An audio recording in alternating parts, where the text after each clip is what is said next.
Hello, and welcome aboard to this episode of the We Are Reading One Piece podcast. This is a podcast dedicated to following the entire story of One Piece from beginning to end as we focus on each volume. We keep the discussion spoiler-free for new fans of the series, so this is a perfect place to follow along, whether you're new to the series or just want to revisit the world of One Piece with us.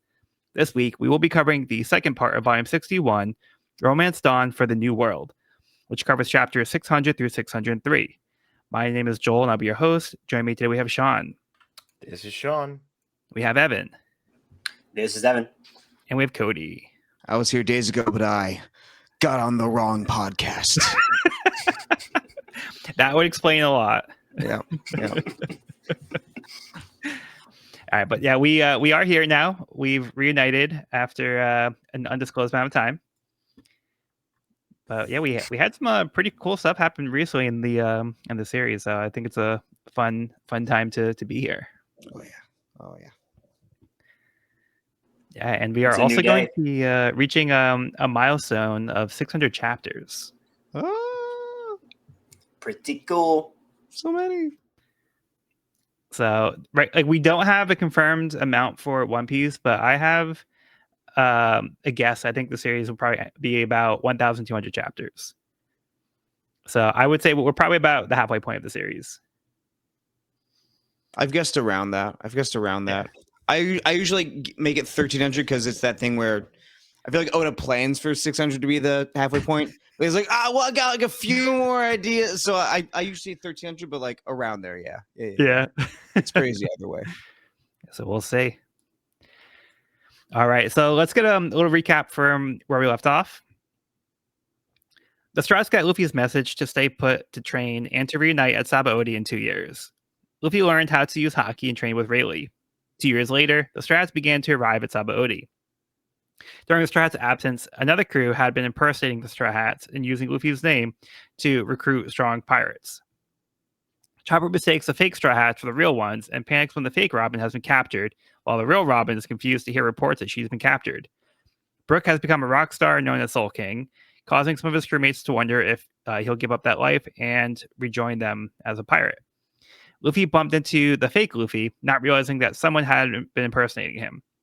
Luffy gets on the fake Luffy's bad side, but he doesn't have time to waste and knocks him out with Supreme King Haki. Sanji got word that Zoro got stuck on a pirate ship that went underwater to Fishman Island, thinking he was on a fishing boat. The ship reemerged in pieces, having been cut by Zoro, after realizing he got on the wrong ship.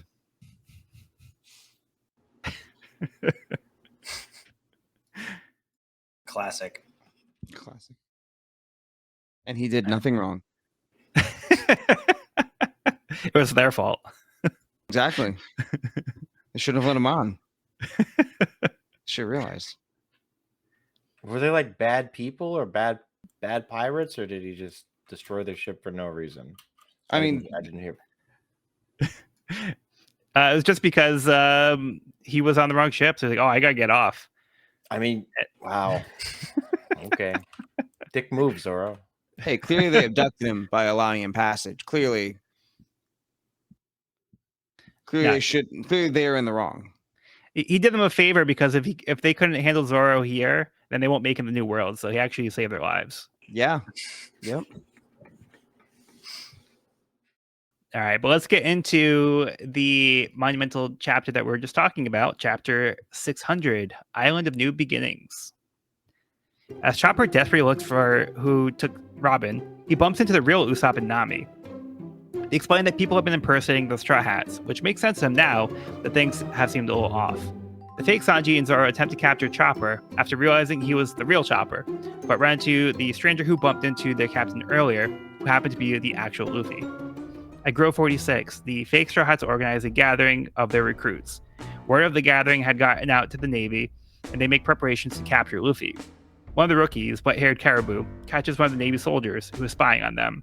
Before he can bury the soldier alive, the fake Luffy orders him to stop. He announces that he's gathered his followers here because he was attacked by a bunch of nobodies and wants them captured. The fake Zoro and Sanji bring the real Luffy to the gathering. Meanwhile, Soul King Brook's concert is underway, but the Navy has learned that Brook is part of the Straw Hat Pirates and plan to capture him. Most of the Straw Hats have made their way to the Sunny, which has now been coded by Rayleigh. He lets them know that Luffy is here. They should move their ship to Grove 42 to be prepared to continue on their journey.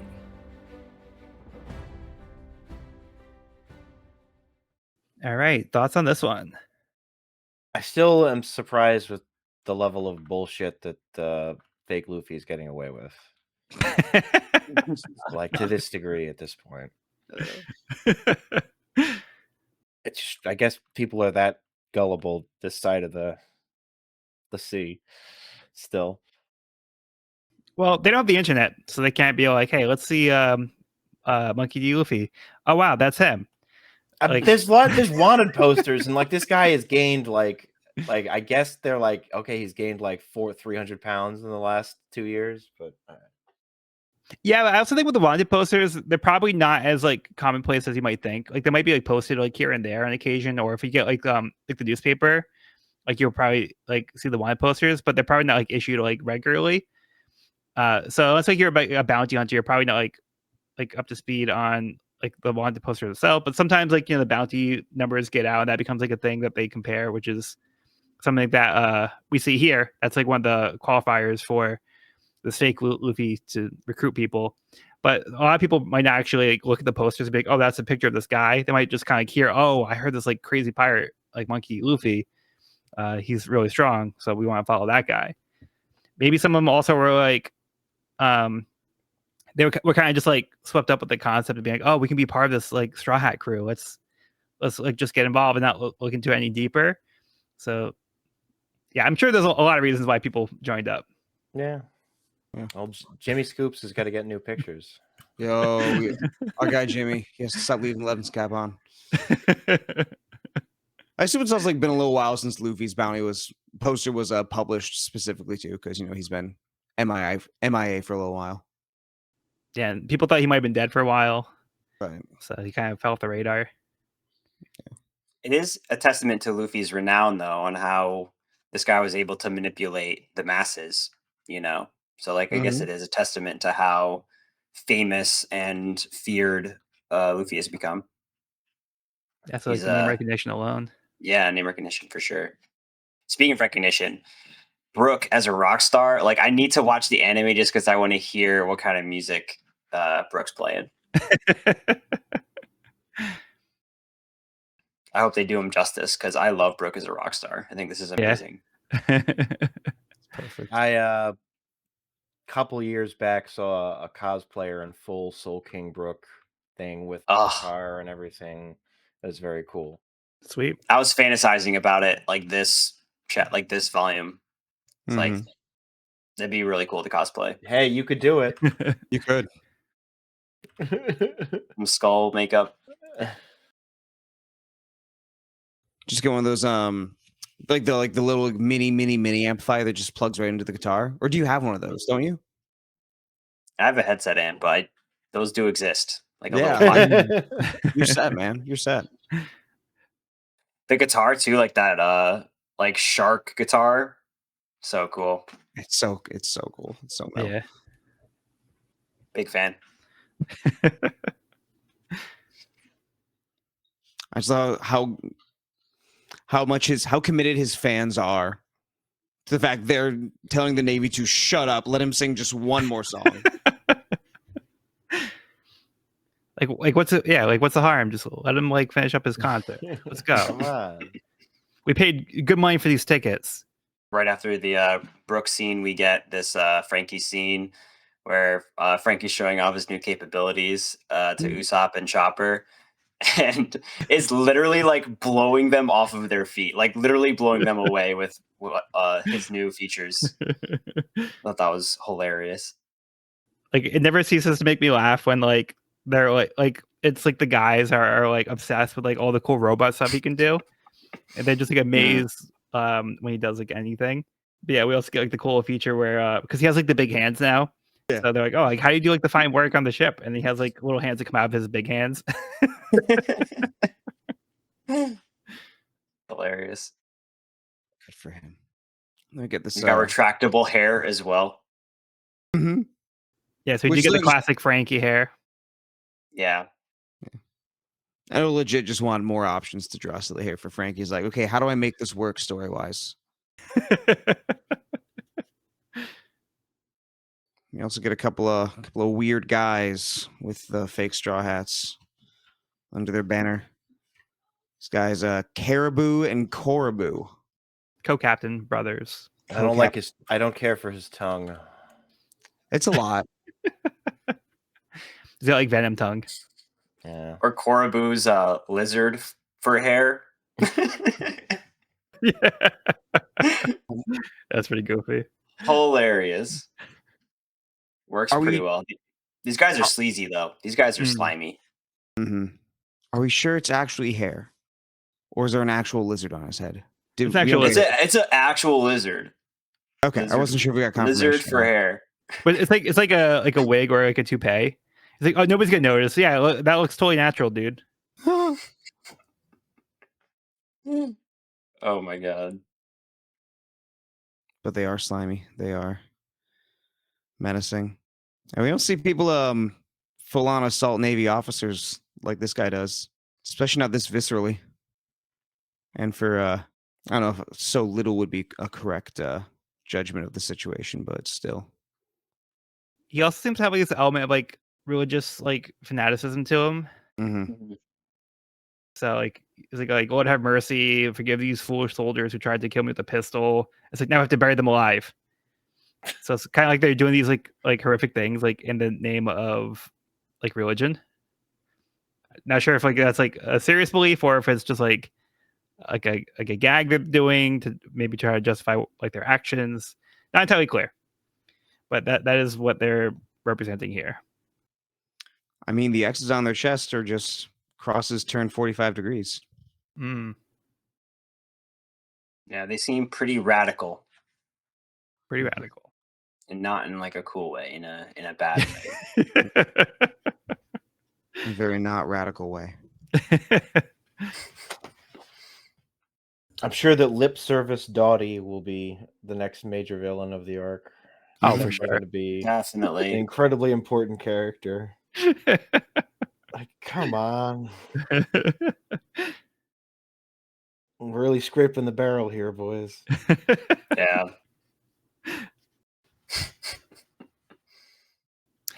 So Sean, I actually want to get your thoughts too, because I know you had criticisms of Chopper last episode, but we get the same gag with Luffy. So Luffy also doesn't recognize that the Zoro and Sanji are fakes. So like, how do you feel about Luffy doing the same thing? Is it like more acceptable in your It's eyes? honestly or- somewhat more acceptable because Luffy's a fucking idiot. Whereas I'd like to think Chopper, as a medical mind and as a learned individual, would be a bit more up to snuff here. So yeah, it doesn't bother me as much. It genuinely does not bother me as much. And I think that's fair. I do think it is intended to be like playing up how dumb Luffy is, as opposed to like Chopper. I think it was like a little bit more naive, whereas like Luffy is just like kind of dumb. I think that's like the intention that they are trying to convey here. But how about you guys? Like, what are your thoughts on that?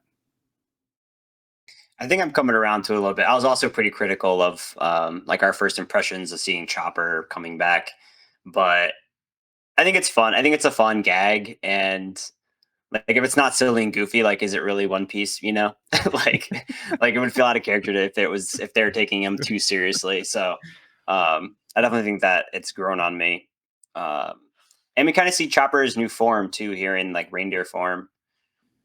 Looks a little bit older. Mhm. Yeah, it looks changed. I like the new look.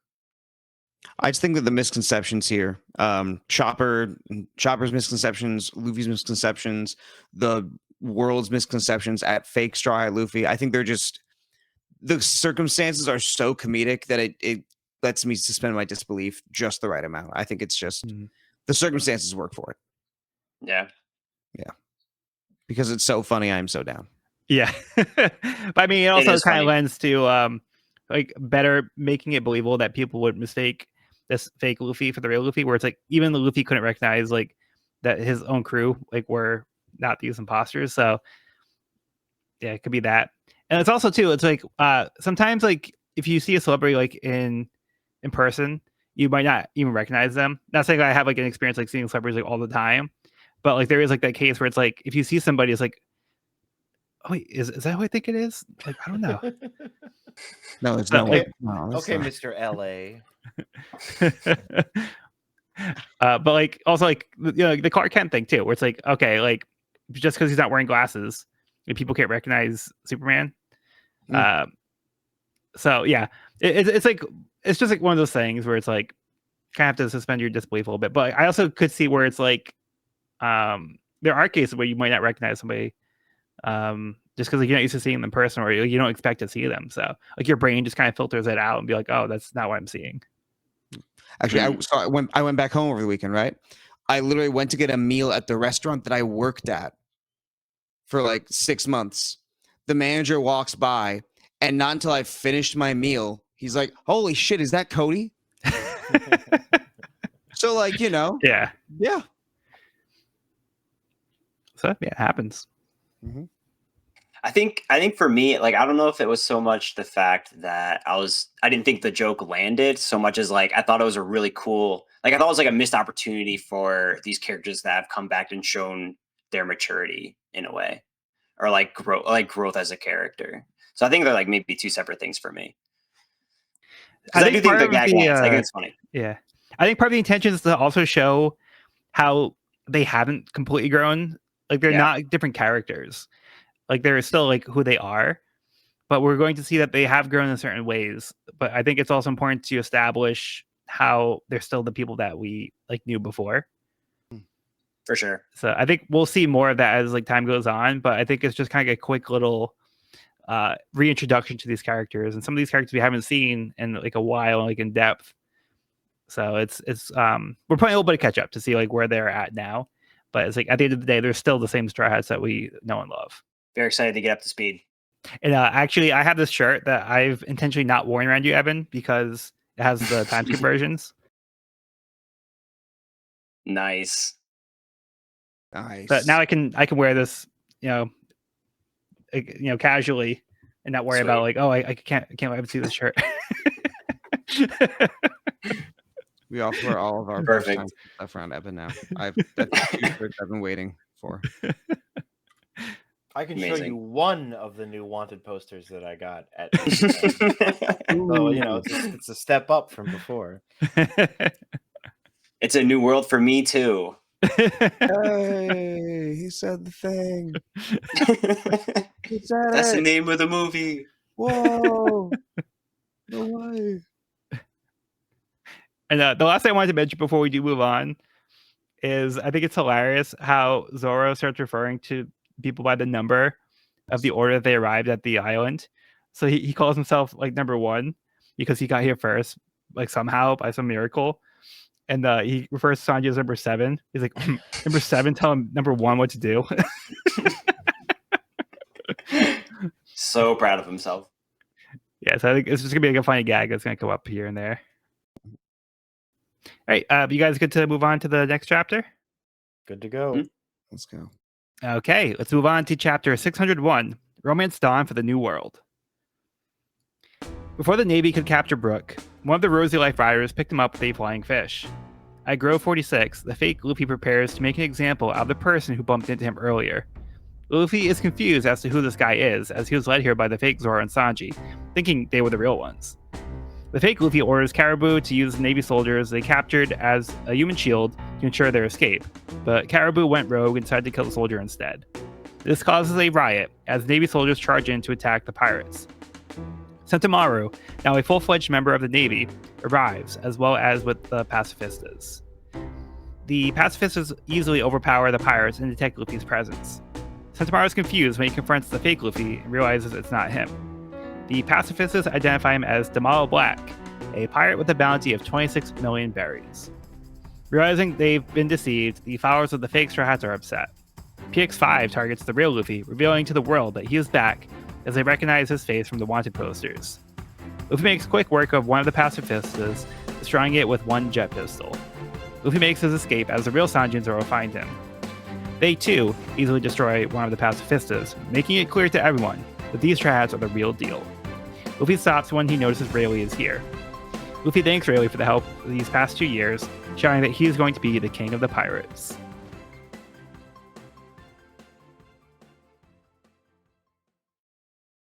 There we go. There's the character growth. Mm-hmm. The boys are back. Yeah. Damn it! There's some Lip service Dottie. He died and he lived. It's okay. Yeah. We're gonna get a flashback, and he's like one of the most important characters in the entire series. God, I And hope. this one was gonna have just incredibly different context for us. Dottie is the One Piece. He was too powerful. I really love this exchange between Zoro and Sanji at the very start. When Sanji's on the transponder saying with Frankie, and Zoro just doesn't listen. He's like, "What's going on?" Sanji's like, "Okay, let's see. Navy come, we go ship, run. Got it? Yeah, island rowdy." So he has to talk to Zoro, like he's trying to like speak so he can understand him. Yeah, there's only so much. Trying to dumb it down. Yeah. I think the Zoro Sanji rivalry gets taken out of context a lot by the fandom, but this is honestly just like one of the funniest instances of it. Yeah. It's so when it gets silly like this, it's great. Like it really took them no time to get right back at each other's throats. Dude. Yeah. We've even commented on like the fake was being, how are you guys getting along so well? Yeah. This is kind of nice. Yes, no maturity here. Oh man, the peanut gallery throughout this whole battle had me cracking up. Just like all the people reacting throughout. This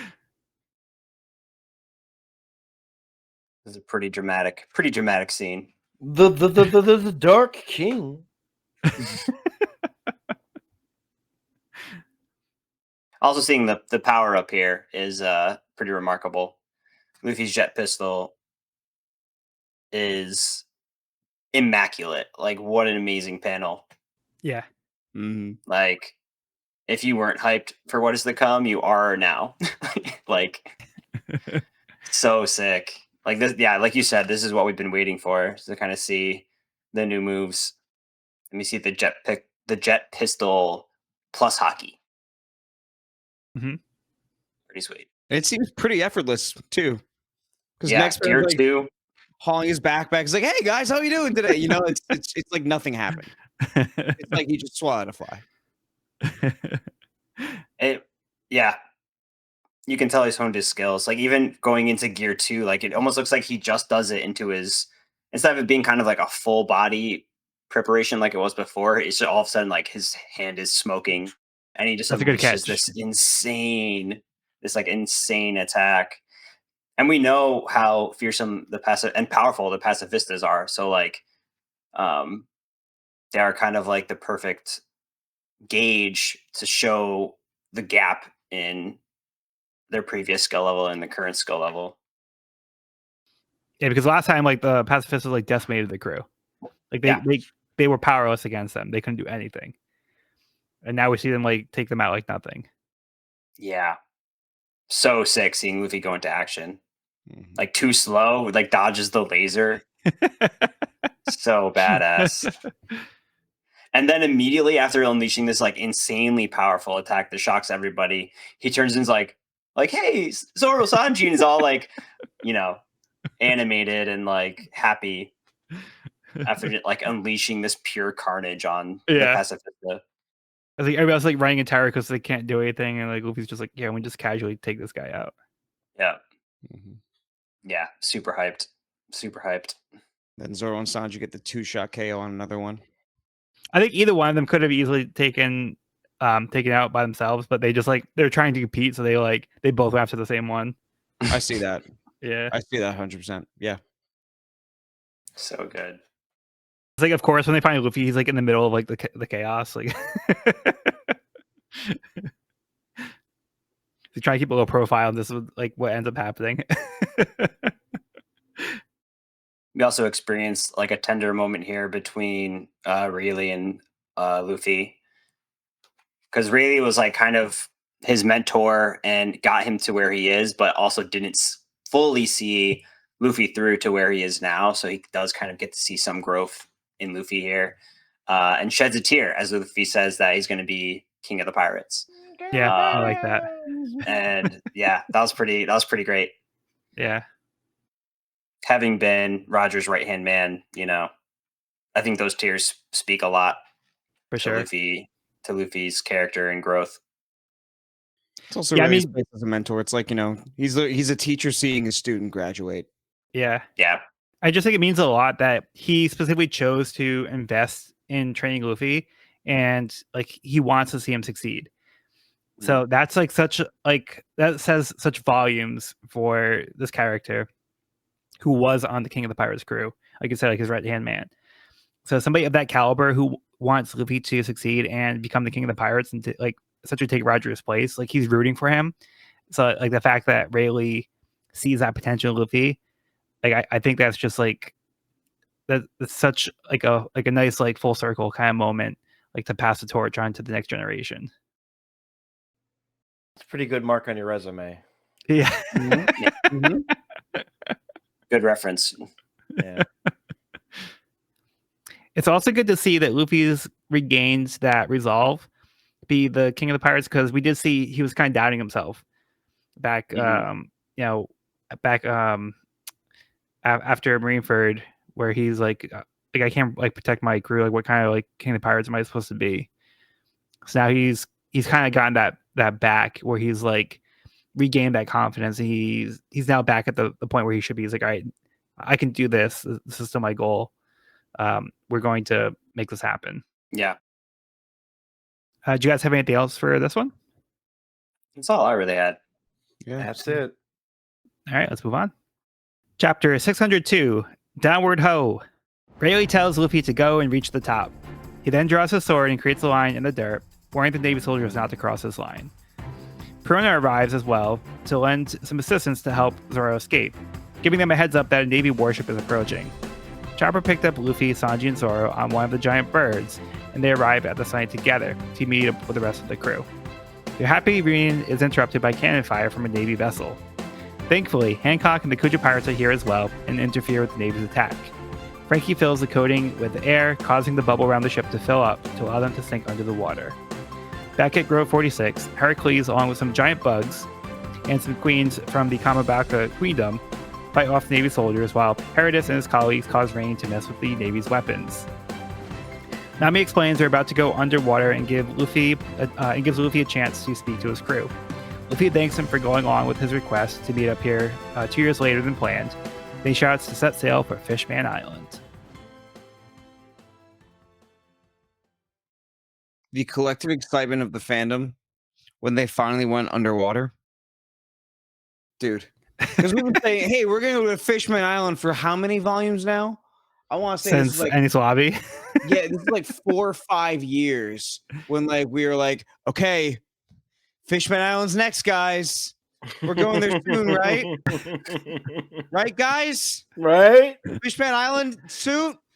Eventually, please, guys. So Jimbei? Jimbei, right? Like, dude. So very, very cathartic to see them progressing. See the story and the Straw Hats progressing the way that we've wanted them to be able to for a little while now.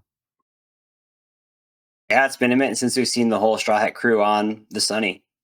They're back Yep. together. All that matters to me is that Perona is back. Yeah. The one redeeming quality of Thriller Bark. No, I'm kidding. There were many others. She was a big one. Now on the I was hoping highlights. she was going to hop on the ship. Like, I would have been totally cool if she Yes. hopped on the Yes. Sunny. If I would have been here for that. She'd Maybe be like not a terrified full-time of Usopp. member, but just like, Quick special companion. guest. Yeah. She probably never wants to use up again. Meanwhile, Luffy looking at her. Who is she again? Did he ever directly interface with her? I don't even remember. Like, I don't think he did. Yeah, not either. really. Yeah. He did. Not to He any did significant experience a extent. ghost. Yeah, but He got the negative hollow like when they're on the way to Yeah. when they first got to Thriller Bark, but didn't actually see like who was causing it. Mm. one of the Marines behind her. I wish I was a dust mite. Oh, yeah. Hilarious.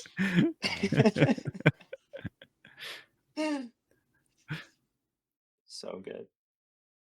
Yeah, it's nice to see like all of the different groups that the Strats have met over the past like 2 years are now kind of coming together to help the Straw Hats escape. So they're kind of chipping in and doing their part. I'm sorry to keep harping on Perona again, but second platoon went ahead of us. The report is completely negative. Negative? What are you talking about? I wish I was a flea. I'm finished. I'd rather be Moss.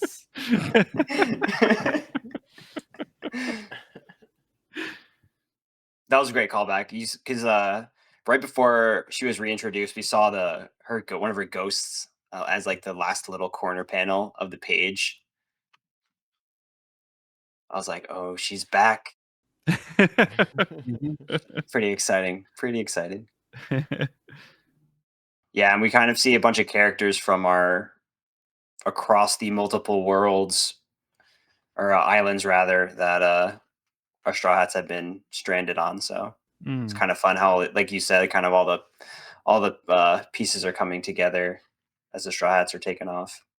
I think that joke really landed for me, seeing Boa's Luffy, now it's your last chance, wink, and then we get the Sanji also gets a wink.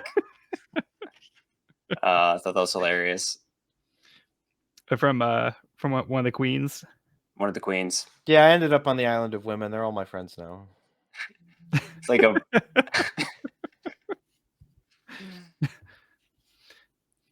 We're a lot just furious. Yeah. I think like this chapter like blurs the line for like this establishes the line for like Sanji's comedy for me at this point, right? Because when it's like a foil to Hancock's thing, great. I love that. It's circumstantial. But there's a lot of nosebleeds this chapter. And at a certain point I was like, okay, we get it. We get it. But like overall, nothing too egregious. I don't want to talk about it for long. I generally don't, but we do we also have one more page of the Kamabaka Queendom characters just being portrayed as horrifying monsters to terrify it. It's like, not great. Not great at all. But yeah, I don't want to talk about it much more. I do enjoy like when Sanji finds out where Luffy's been, where he's like in the corner, he's like covered in fire. He's like, the Empress is his friend. Yeah. So I do think it's like funny seeing like steal like that. That's where like that's where it lands for me. Yes. But yeah, beyond that, it's less so. Agreed. And I do like Hancock's appearance where she's like, who dares to sail a warship in my path? So just like the entitlement Understandable. again. Have a nice day.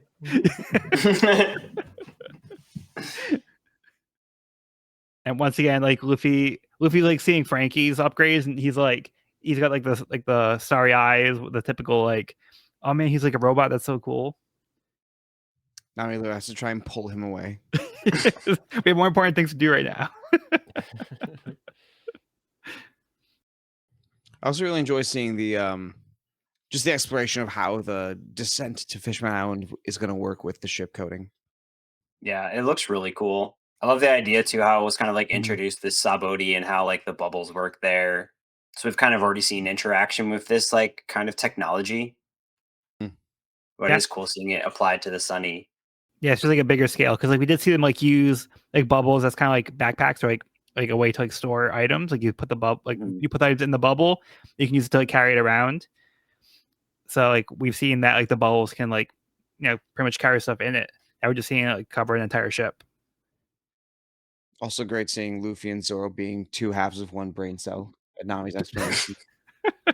If we remove the buoyancy pouch, you're going to sink. Ah, I see. Yeah, you don't get it, do you? He just wants the conversation to end. Yeah. All right, we got anything else on this one? That's about it. Just warm fuzzies. Like, it's so cool seeing the crew back together and finally on the ship on our next adventure. Just so exciting. Setting sail. All right, cool. Let's move on. Chapter 603. Keep that in mind.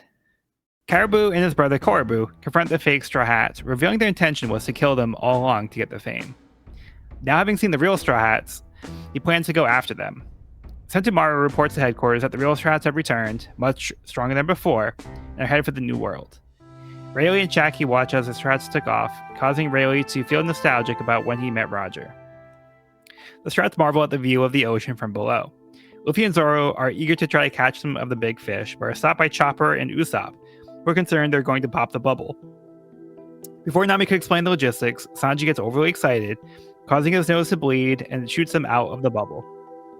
Luffy retrieves Sanji, causing concern if Sanji will be able to handle seeing mermaids if he can't handle seeing Nami. Nami then explains the properties of the bubble, warning them not to put pressure on too many points at once. Otherwise, it's okay to stretch the bubble a little bit. Usopp mentions that Hachi was supposed to guide them to Fishman Island. Frankie explains that he learned that Hachi got hurt about a year ago, along with Duval, while helping to defend the Sunny, so he had to head down to Fishman Island early. When Frankie returned to the Sunny a few days ago, he found Kuma defending the ship. Frankie explained that Kuma had Vegapunk program in order to allow him to defend the Sunny until one of the Straw Hats returned to the ship. Frankie tells them about how Kuma whispered to Rayleigh 2 years ago that he was with the Revolutionary Army, so they figure he must have helped due to his ties with Luffy's father. Meanwhile, the Caribou Pirates have also made their way underwater and are in pursuit of the Straw Hats.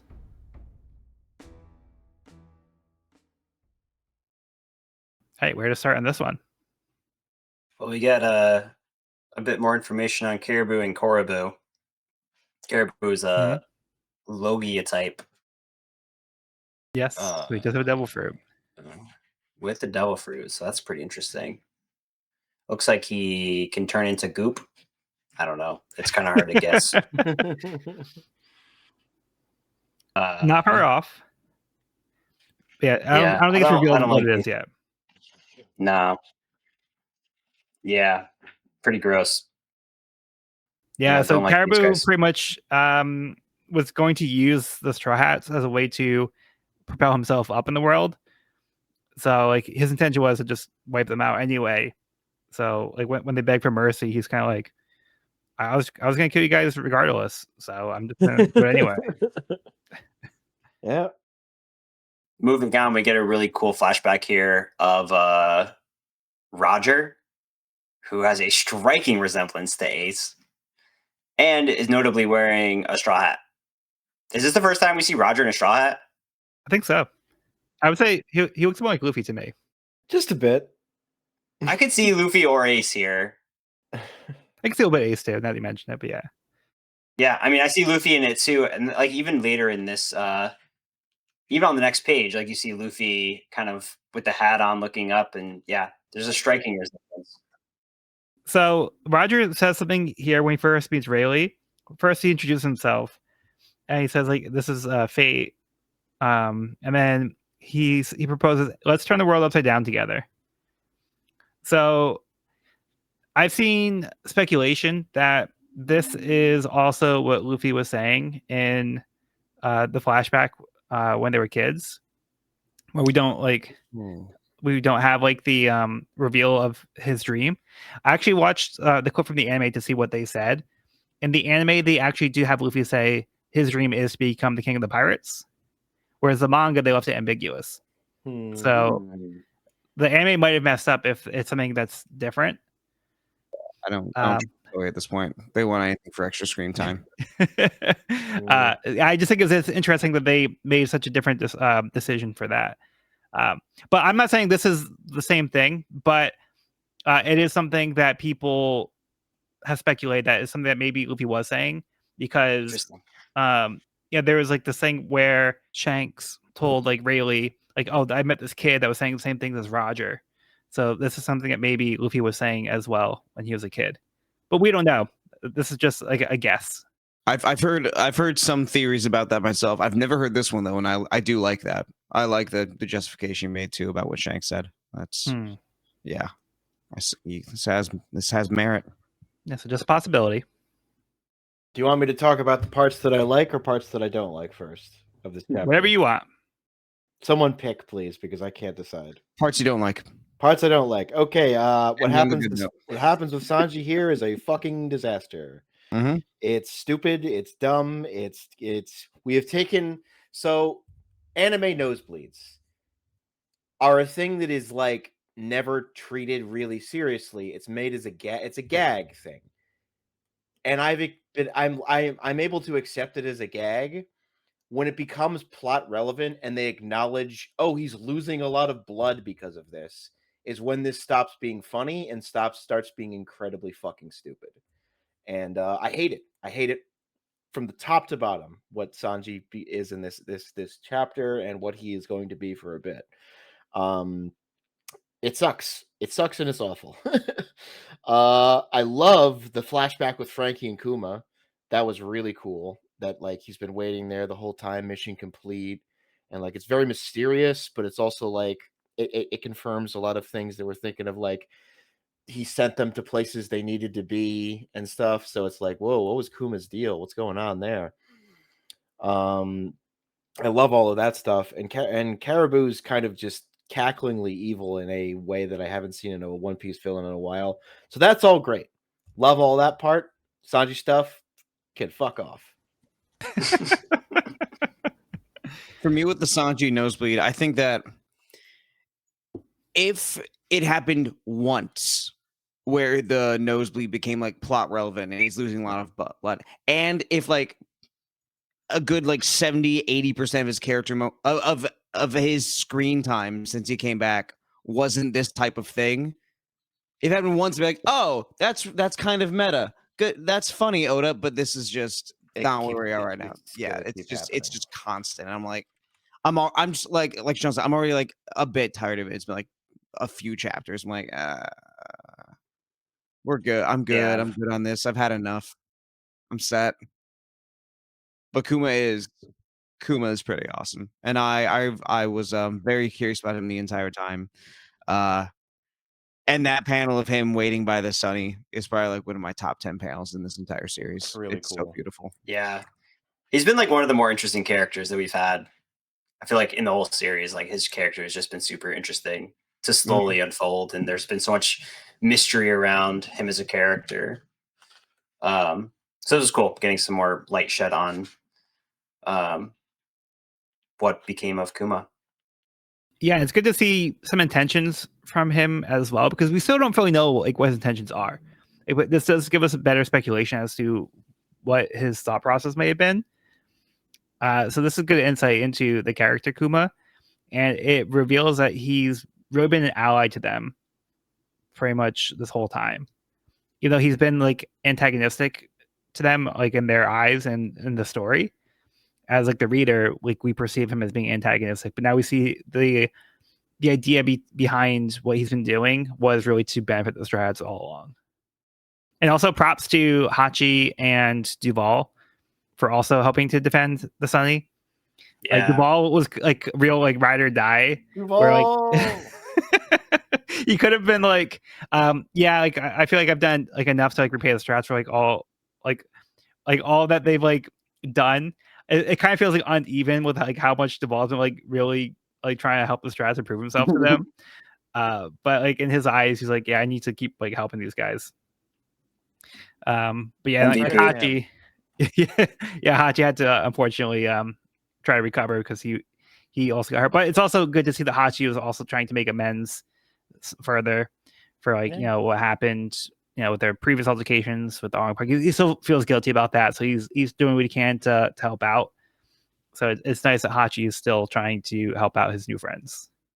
Also, when they did help him at Sabaody before, when you know, the Celestial Dragons were attacking them. So it's kind of been a theme throughout this whole episode we've done today, is like people helping the Straw Hats kind of succeed and reach their goals.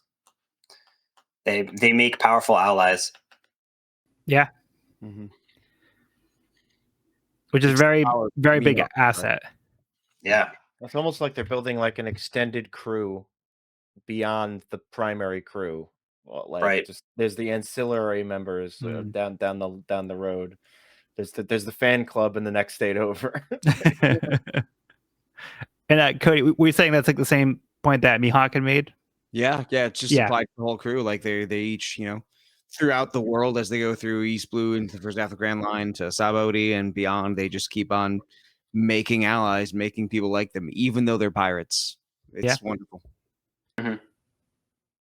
in that we do kind of get a little bit more explanation for how this bubble works, because like logistically, like we're trying to figure out what the limitations are. So Oda does a little bit of like table setting here to explain, like you can't like make too many holes in the bubble all at once. Like it can typically take like 1 or 2 like protrusions at a time, but like if you do too much, like Luffy tries to like do the Gatling, like Luffy, don't do that. Then you just hear like that's going to destroy the bubble.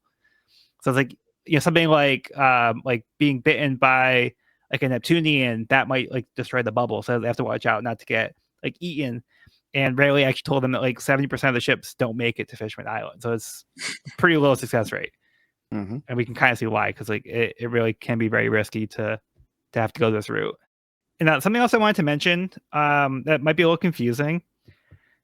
So there's a moment where Sentomaru is giving his report, and he says that the Dark King stood in our way. Not even Uncle Kizaru could get past him. What could we do? So I think this is actually misleading. I don't think he actually has a relation to Kizaru. I think it's just meant like a term that's Of just endearment. yeah. So it might imply that like, oh, you might think he's like Kizaru's nephew. Yeah. Yeah, but I don't think it's actually meant to be literal. I don't think so either. Yeah. So I'm not sure if it's like a translation thing or just not the best translation, but So it's definitely a translation thing, because the word that Sentomaru uses for uncle, I forget what it is exactly, correlates to the way that a Yakuza underling would refer to their like their direct superior or their in the family, you know. okay. I've gotten discussions with people about this before, where a coworker of mine was like, no, Sentomaru was like Kizaru's like blood nephew, and I'm like, no, like they don't give us context. The only thing about the official I don't like, at least at this stage, is that they're not giving us context into transliteration issues. Whereas the fan made scanlations would have like a little note in the margin saying TN Sentomaru is using this word, blah blah blah. Or they might just use like the actual Japanese term in a lot of the cases, where they just won't translate it. Like a lot of times, Yeah. like the fan translation, like Nakama, they might just like leave it like as You as are a- my Nakama. Yeah, exactly. I think it just it's nice having context. Mhm. Yeah, but that And- was worth bringing up, Joel. And I think that's something that Stephen Paul will keep in mind, like when he starts doing the translation, Mhm. where like he will try to use a term that would give the sentiment across, as opposed to trying to do like a literal translation. I think he does a good job of specifically trying to get the point across, like so that way it reads better for like an English reader, as opposed to trying to like focus so much on being like very literal. And I think that's important too, is to get like the sentiments across for things that don't really like when there's like a translation barrier. I think it's important to find a way to make it make sense for the reader of that language. But yeah, I just wanted to point that because yeah, like I was saying, it's not really clear here, and yeah, I want there to be like a misconception going forward. 100% agree. Agreed. Yeah, and then we end the chapter and the volume where Caribou still got his eyes set on the Straw Hats, so he still wants to make good on his original plan.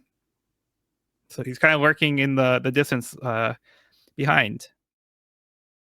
So Yeah, an interesting silhouette he leaves.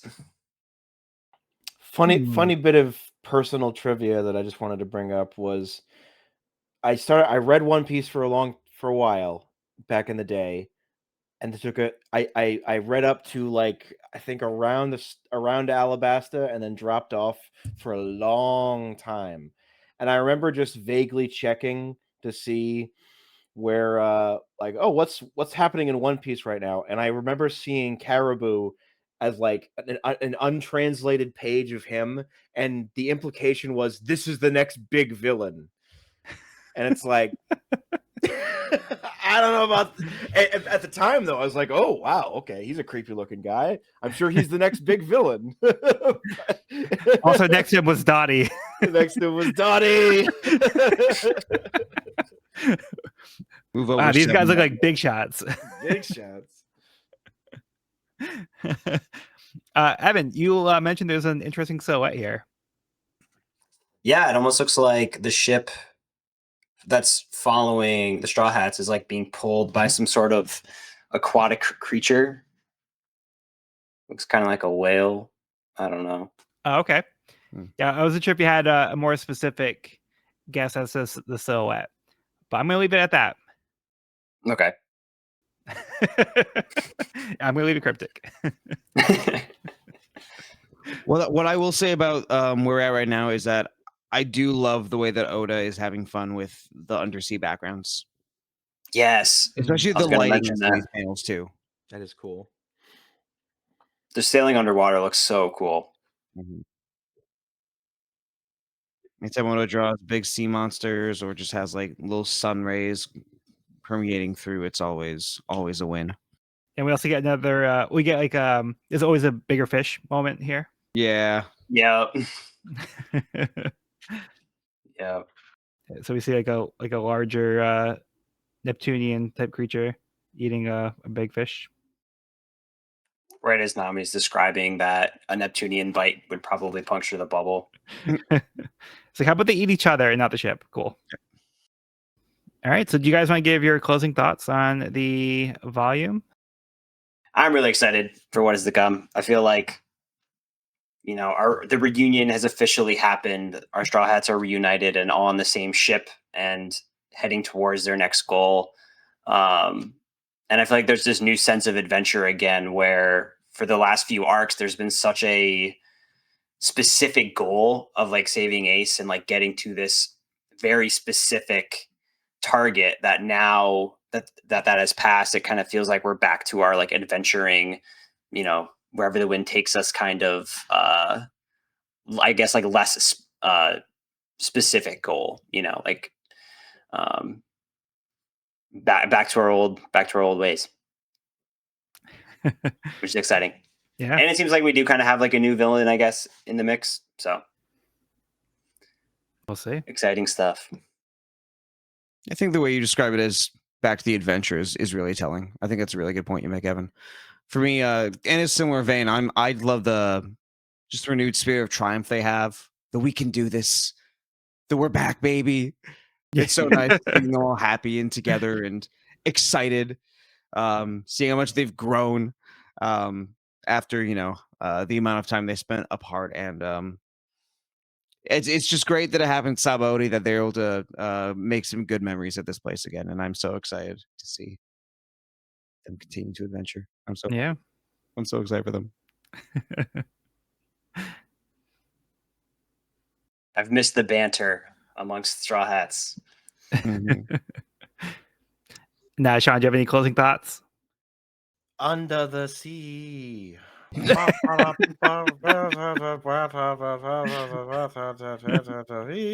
been a while since I've seen it. So no, that's about all I've got.